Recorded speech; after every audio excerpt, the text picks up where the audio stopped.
안녕하세요. 캐나다에 사는 용접사 김재환입니다. 지금 제가 보고 있는 내용은 The Ultimate Real Estate Game Plan이라는 크리스 크론이라는 분이 지으신 이제 부동산 관련 책의 요약본이에요. 지금 2부 하고 있고요. 1부에 이어서 내용이 이어지는 내용입니다. 또 라이트 펀딩이라고 나와 있죠. 이제 3단계 펀딩을 어떻게 받을 것인지.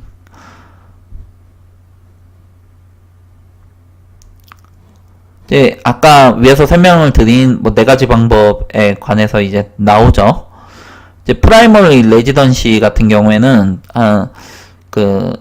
10, 100, 1000, 만, 10만 15만원짜리 집의 3%라고 하면은 4,500불이에요. 20%라고 하면은 3만불이 되는 거죠. 이제 그 정도의 돈을 가지고 있으면 이제 내가 이 집에서 사는 조건으로 이제 그 집을 살 수가 있죠. 집이 하나인 경우에요.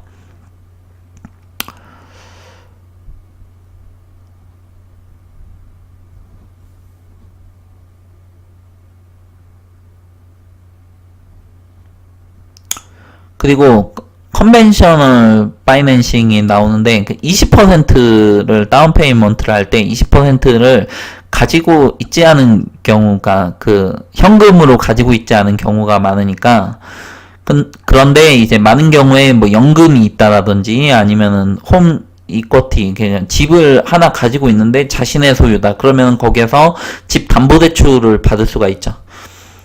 그리고 주식도 있고요. IRA랑 다른 것들은 좀 잘 모르겠어요. 무슨 내용인지. 어쨌든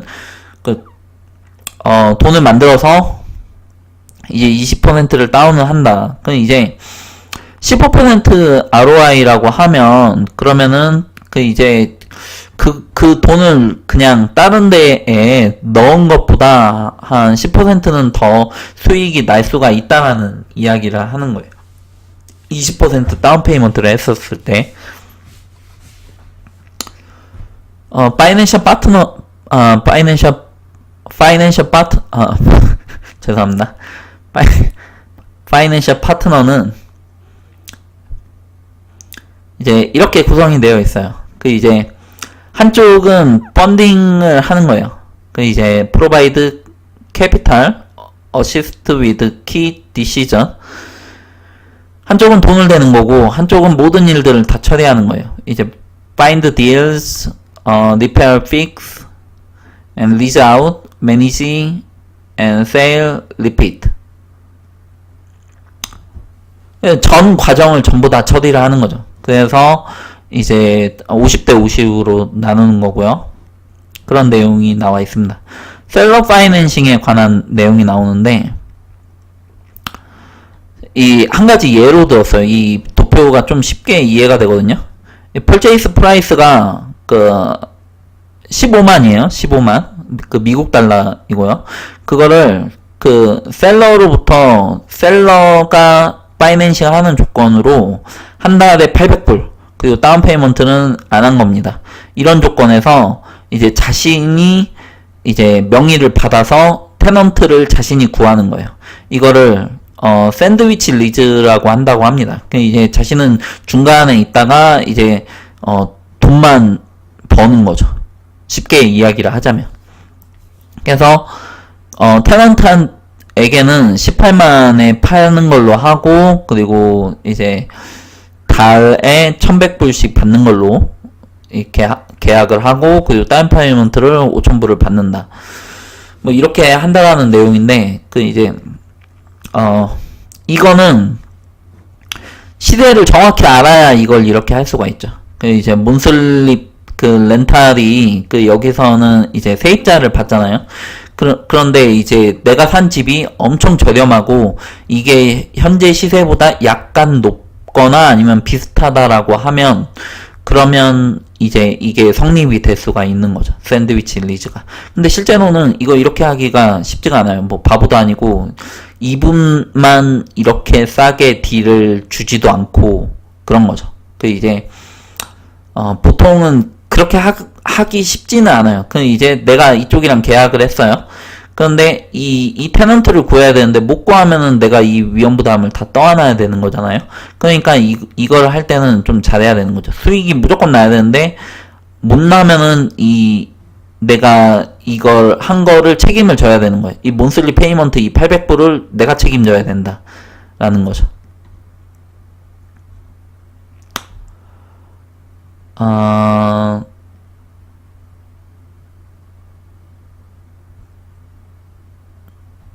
예, 엑셀러레이트. 엑셀러레이트. 잘 모르겠네요.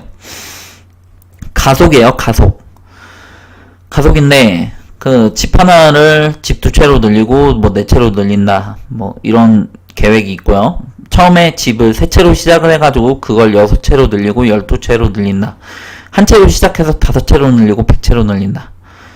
라는 건데, 이것만 봐서는 이해가 안 되고, 다음 걸 보면은 조금 이해가 잘 가요. 그 이제 홀드 앤 그로우예요. 그 이제, 집을 하나를 샀어요. 이제 프라이머리로 샀고 3%로 샀어요. 그러면은 이거를 계속 가지고 있으면서 뭐 예를 들어서 지하실을 개발을 해가지고 렌트를 줘요. 그럼 렌트 수입이 어느 정도 들어오겠죠.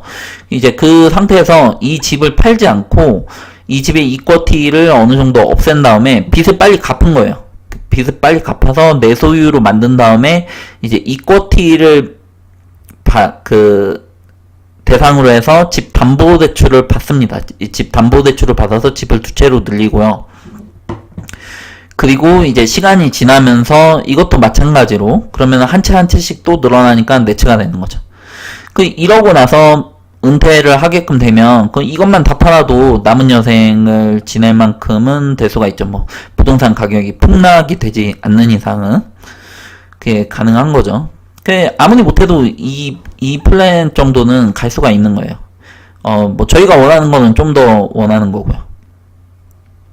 sell and grow가 있습니다. 한 3년에서 7년 정도를 이야기를 해요.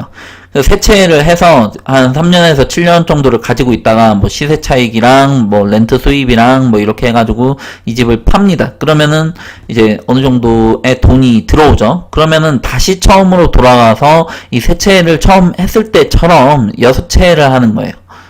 이 세 채를 할 때랑 똑같은 방법을 쓰는 거니까 이제 할 수가 있게끔 되죠. 이제 목돈이 어느 정도 들어온 상태에서 그 목돈을 조금 이제 나눠서 집을 여러 채를 사고 이제 이걸 다시 불린다. 이렇게 생각을 하시면 될 것 같습니다. 설명이 좀 잘 됐는지 어땠는지는 모르겠어요. 이거 렌트또 오운에 관해서 설명을 드려야 되는데 그거 없이 설명을 하다 보니까 파트너 앤 그로우예요. 그 이제 fastest accelerant라고 돼 있어요.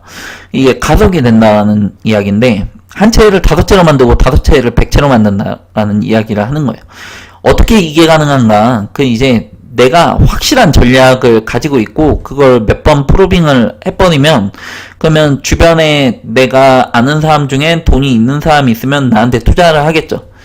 이제 내가 돈을 어떻게 버는 줄 알고 이게 확실히 입증이 되면 그러면 그 똑같은 방법을 멀티플라이로 해가지고 곱하기를 해버리는 거예요.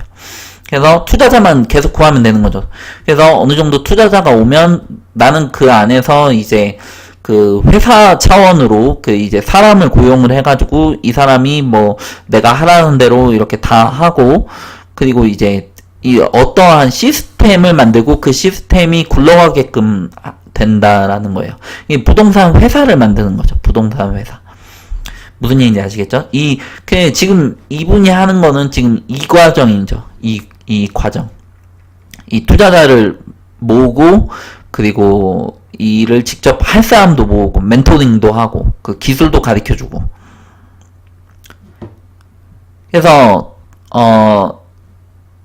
각자 가지고 있는 돈을 모아서, 이제 한 사람당 이 과정, 두 번째 과정을 거치게끔 되는데, 이거를 이제 좀 잘 아는 사람이 이제 위에서 서포팅을 해주고 얼마씩 챙긴다라는 거예요. 쉽게 이야기를 하자면. 그럼 전체적으로 보면은 이 그림이 완성이 되는 거죠. 대충 설명이 좀 잘 됐을런지 어쩔런지 좀 잘 모르겠어요. 말이 좀 빠른가? 마이 퍼스널 게임 플랜에 관해서 이제 뭐 자신이 했던 거에 관해서 이제 이야기를 합니다. 이제 자신이 이렇게 했다라고 해요. 처음에 3%로 이제 5,000불을 가지고 시작을 했다라고 해요. 퍼스트 프로퍼티에 해당이 되죠. 그런 다음에 조금 어이얼이라고 했거든요. 1년 만에 이거를 좀 어느 정도 갚고 나서 그 이쿼티를 받았다라고 해요. 그 이제 이쿼티 라인 오브 크레딧, 그 집 담보 대출을 받았다라고 합니다. 그 돈 벌어가지고 전부 다 그 집에다가 넣은 거예요. 쉽게 이야기를 하자면. 그래서 그런 다음에 그 집 한 채를 더 샀어요. 그 돈이 이중으로 그 자신이 버는 수입도 있고, 그리고 라인 오브 크레딧 담보대출도 받아서 집 한 채를 더 살 수가 있었던 거죠. 뭐 그런 식으로 해가지고 했다라고 합니다. 그러고 나서 이제 자신이 어떻게 하는지를 알았으니까 father-in-law는 양아버지라고 합니다. 양아버지로부터 이제 그 돈을 지원을 받아서 이제 똑같은 식으로 했다라고 해요. 이제 자신이 어떻게 하는지를 알았으니까 그 이제 이대로 해가지고 몇 번 더 풀리고 나서 그러면은 이제 양아버지도 수입을 좀 얻었죠. 수입을 얻은 상황에서 그러니까 몇 번 더 같이 한 겁니다. 그 이제 이게 작동이 되니까. 그러고 나서 자신이 깨달았대요. 그 이제 그 양아버지뿐만 아니라 이제 뭐 다른 그 파트너도 내가 할 수 있겠다 이렇게 생각을 한 거예요. 그래가지고 자신이 파트너를 초대를 했대요. 그리고 이제 이것에 관해서 설명을 하고 그 파트너들이랑 이제 같이 시작을 했다라고 해요. 그래서 파트너 2, 파트너 3, 파트너 4, 파트너 5 이런 식으로 50대 50으로 그 모든 일은 자기 자신이 하는 거고 이분들은 이제 돈을 댄 거고 그 수익이 나기 때문에 이제 50대 50으로 분바이를 시킨 거죠. 그리고 이거를 25개의 집으로 하고 그리고 자신의 첫 번째 자신의 명의로만 된 거는 지금 6채인 것 같아요. 물론 이거는 예전 거라서 이제 시간이 조금 지났겠죠. 그리고 자신은 이제 일을 그만뒀고 그리고 이 관리하는 거는 이제 자신이 더 이상 안 하고 이제 매니지먼트를 쓰거나 뭐 이런 식으로 하는 거죠.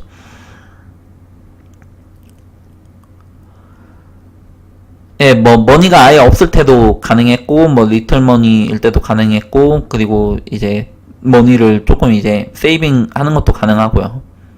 그 멘토십 프로그램도 쓰고 있으니까 이제 이용을 해라 뭐 이런 내용으로 들어가 있습니다.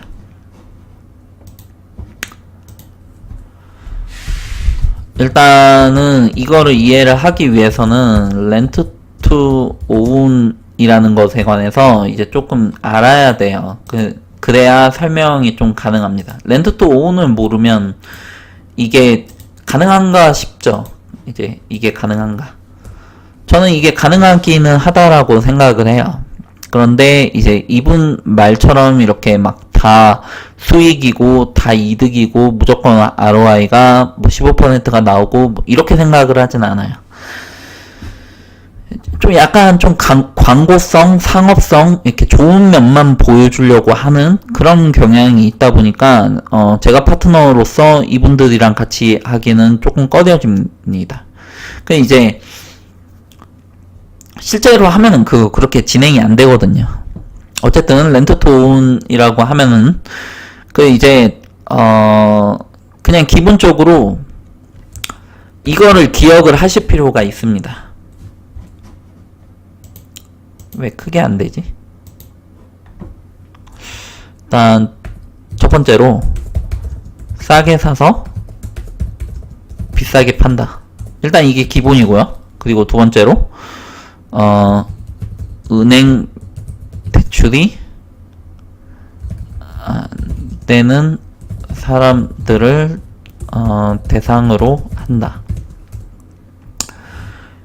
은행 대출을 받아가지고 집을 사는 분들이 안 되는 분들이 되게 많이 있어요. 그 이제 집을 사고는 싶은데 집을 살 수가 없는 거죠. 이제 대출이 다 막혔으니까. 이제 이런 분들을 대상으로 하는데 실제로 이런 분들이 많아요. 미국도 그렇고 캐나다도 그렇고 대출을 받기가 그렇게 어렵지가 않습니다. 일단 학교 들어갈 때 학자금 대출 받죠. 그리고 신용카드로 뭐 필요한 것들 소비를 하게끔 되죠. 그리고 일을 하다가 일이 좀 잘 안 될 수가 있습니다. 그러다가 이제 나중에 뭐 서브컨트랙터라든지 뭐 자영업에 뛰어들게끔 되면은 이제 대출이 막힐 수가 있죠. 일이 원하는 대로 이렇게 좀 잘 안 될 수가 있어요. 뭐 이런저런 이유로 대출을 많이 받고 그래가지고 대출 한도가 막혀버리는 거예요. 그러다 보니까 이제 집 대출 모기지가 안 되는 거죠. 젊은 분들한테는 해당 사항이 없는 경우가 많이 있어요. 그 이제 처음 이민 오신 분들 같은 경우에는 빚이 없다라고 하면 어느 정도 수익이 있으면 집 한 채 정도는 충분히 가능합니다. 포플렉스 같은 경우에는 네 채도 다 가능하고요. 그 이제 다른 영상에서 설명을 드렸는데 아무튼 이런 분들이 많이 있다라는 건데, 근데 이분들이 그러면 안 되면은 어떻게 해야 되냐? 그러면은 이제 그 렌트를 하게끔 됩니다. 렌트.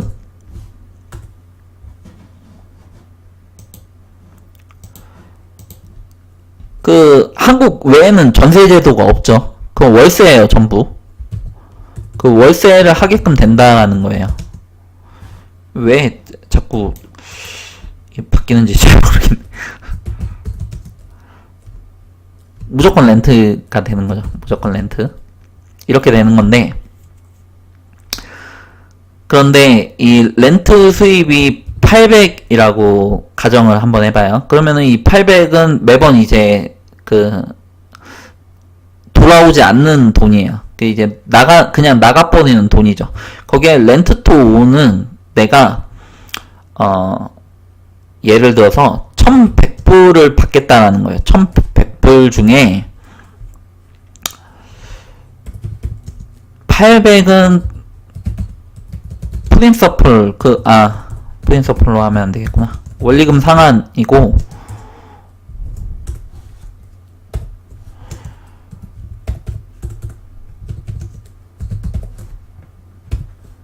이렇게 제시를 하는 겁니다. 네가 그 300불을 추가로 내면 내가 800불은 너의 원리금으로 상환을 해서, 이게 뭐 예를 들어서 뭐 5년이면 5년, 6년이면 6년 이렇게 해가지고 돈을 어느 정도 모은 다음에, 그러면 이제 그 돈을 담보로 해가지고 20%가 만약에 됐다라고 하거나 5% 이상이 됐다라고 하면, 그러면 은행 대출을 받기가 조금은 더 수월하잖아요. 어느 정도 목돈이 모인 거니까.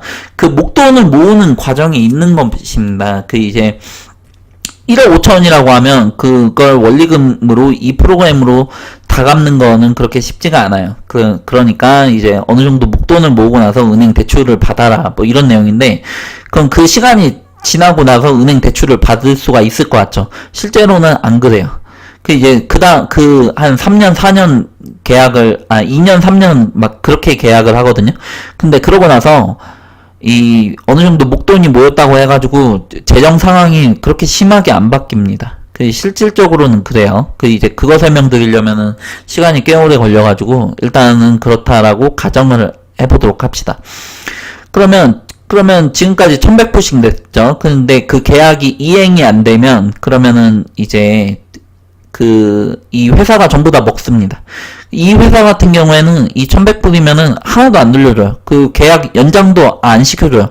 그러니까 저희가 봤을 때는 조금 착하지는 않은 기업이다 라고 생각을 하는 거죠. 착하지는 않게 플레이를 한다, 이렇게 생각을 하는 겁니다. 그래서 이제 과연 그 세입자들한테만 그럴까? 파트너한테도 그러지 않을까? 저희는 그렇게 의심을 하는 거고요. 뭐 어찌됐든 그럼 모르죠. 안 해봤으니까. 렌트 투 오운에 관해서 설명을 드리고 있는 거예요. 이제 이렇게 하고, 그리고 300은 이자로 받아가지고 뭐 쓸 거 쓰고, 한 100불은 이제 뭐 캐시플로우로 챙긴다라든지 뭐 이런 식으로 계약을 진행을 하는 게 렌트 투 오운입니다. 지금까지 들어주셔서 감사하고요. 도움이 되셨다면 좋겠네요. 감사합니다.